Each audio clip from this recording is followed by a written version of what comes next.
So first step, pretty much everything right here needs to come off because we need to get in there. First up, the screen needs to come off. You don't have to take the screen off, of course, if you have fingers like ET and tiny little Allen keys.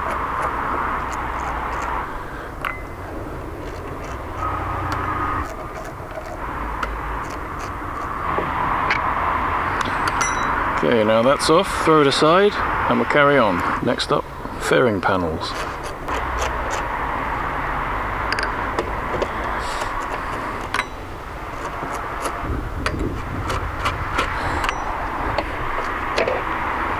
So there we go. Panel 1 off. Place that safely on my motorcycle space blanket. So next up, fairing panel number 2. Bars out of the way. Oh, forgot to remove my piece of shit phone holder.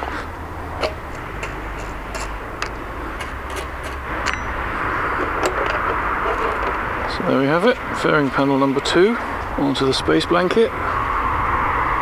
Now ultimately it's the tank that's coming off, so we need to undo this bolt here on the back of the front infill panel. There's no real need to take that completely off because you can lift the tank away from it. Same on the other side. Okay, now these side infill panels need to come off, which means the seat will need to come off. Fortunately, a bird has shit right in the middle of my seat, so I won't be lending her my bike again. Space blanket, and now my pet hate comes into play as we had Allen keys, spanner, and now we need a Phillips screwdriver to undo the back end of this. Great work, guys, great work. So once you've undone the screw at the back there, this is just clipped on with rubber grommets and plastic penises. So you can just pop it off one at a time. So there you go, rubber grommet, plastic penis, onto the space blanket. Of course, you don't have to have your own space blanket. Hopefully, you might even have your own garage space and a workbench to put your shit on.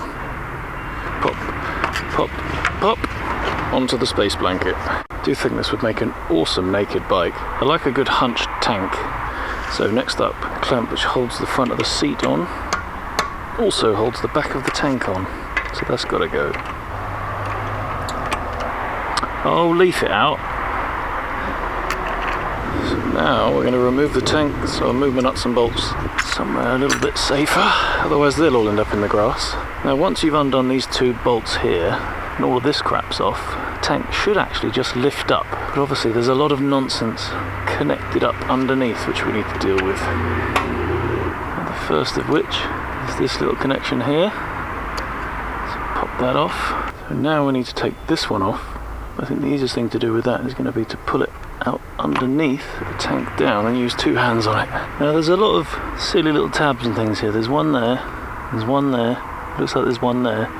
But ignore all of those. It's just this one here, look. Lean it back, socket pops out. Okay, so that is now, the fuel pump's power is disconnected. Apparently right now, because there's no power being supplied to the fuel pump, tank won't leak everywhere when I unplug the fuel line. But there is due to be a little bit left in the pipe, so have yourself ready something to soak it up with. This is another one of those points at which it would be quite good to have a friend to hold the tank up while you do this, but of course I have no friends, so I'm going to use my only chum, the rubber mallet. Pop my spill collector under there, 2 little red clippy jobs which you push apart, slide the thingy off the clip like that. I don't know how much of that you can see, and then pull it off. Being very careful not to put any pressure on it because it is made of plastic, so you could break it. And that would be disastrous. So there we go, that's off. No fuel at all. So next up, we need to deal with the breather pipes. So I've disconnected that. I think we should be good to lift the tank off. You need to slide the tank back and then up, because there's 2 great big rubber grommets there, which the tank slides onto. And there we have it. The fuel tank is off. You do need to be careful not to put any pressure on this nozzle here, because that is the one that I said that you could break off. So you just need to prop that back end up. Stay. So now we need to get into this bad boy. This here is the actual air filter, so we need to undo the screw and pull it out, but also need to pop these 4 off, lift that up. As far as I know, that's the pair valve, or the valve which allows clean air to get into the exhaust so that it can burn off any unburnt fuel, which helps with emissions apparently. Also makes that lovely popping sound on deceleration. Just noticed I have a screw missing. I wonder how important that is. Oh, the joys of second-hand bike ownership, eh? The things you find that people just left out when they put it back together last time. This bike does have pretty pronounced stutter and a stumble between 2,000 and 3,000 RPM.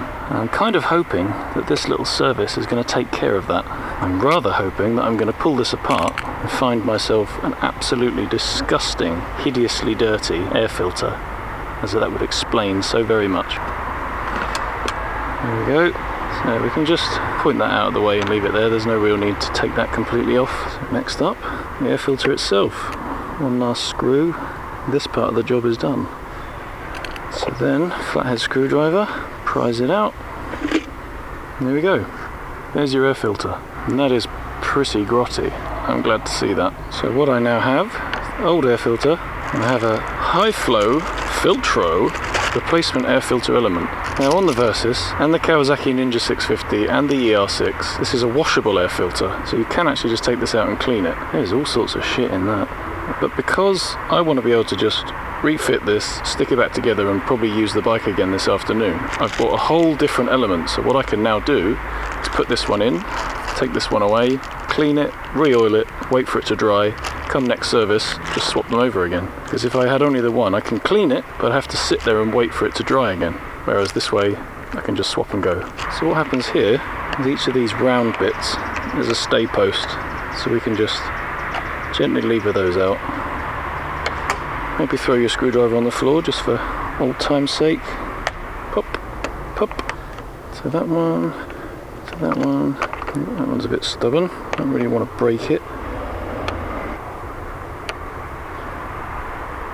If you find that it is a bit stubborn, best way to do it probably is just to get the screwdriver in there, slide it up to the post, rather than just trying to lever it open. So there you can see just how clean that should be. Look at the difference there. That is night and day, isn't it? Disgusting.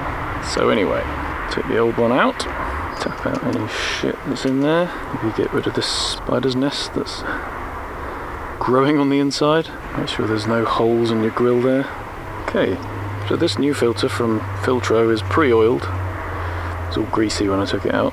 So just slot that in. Make sure to press your filter into the corners. You don't want any great big massive air gaps. That defeats the object of trying to stop lumps getting through. Make sure all your mounts are firmly all the way home. And there we have it. New air filter. Ready just to slot back into the bike, and then we're golden. So, slot that back in. Careful not to catch your filter on any corners. Crease it up. I won't do it any favours. One of these, yep, cunningly has a white spot of paint for some reason. There we go. Screw that back together, and that's the new air filter installed. Be sure to connect both ends of this hose back together, otherwise that's just not going to work properly. So now, tank can go back on. Exciting stuff. Come out of the trees. Come on. Come on. Here we go. So you feed on that front end. Reconnect your fuel level gauge sender. Reconnect your fuel hose. Click. It's the breather valve. I'm afraid you can't see it, but I can feel it. There we go. That's on. Is that connected?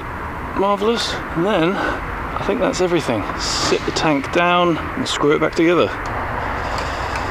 See, I'm ambidextrous. I'm equally shit with both hands. Seat panels. Plastic penis, rubber vagina. Plastic penis, rubber vagina. Plastic penis, rubber vagina. Why does everything with motorbikes always have to be sexual? Maybe I have problems. So, side fairing panels. Thank you, Space Blanket. Holes lined up. Once upon a time there used to be a plastic penis and a rubber vagina there, but they're both broken off on both sides. Why do they put such long bolts on these? Bloody hell.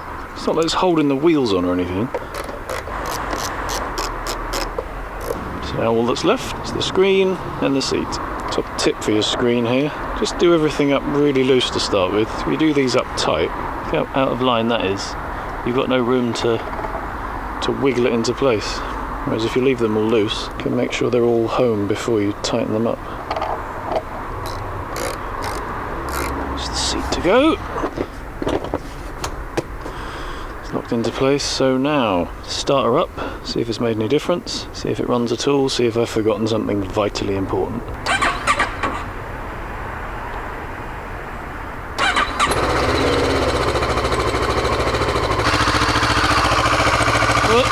Can't see any petrol pouring out anywhere. Yep, all looks good to me. Ticking over nicely. It's a bit high, but it's probably because it's cold. So, let's take it out for a ride and see if it's made any difference.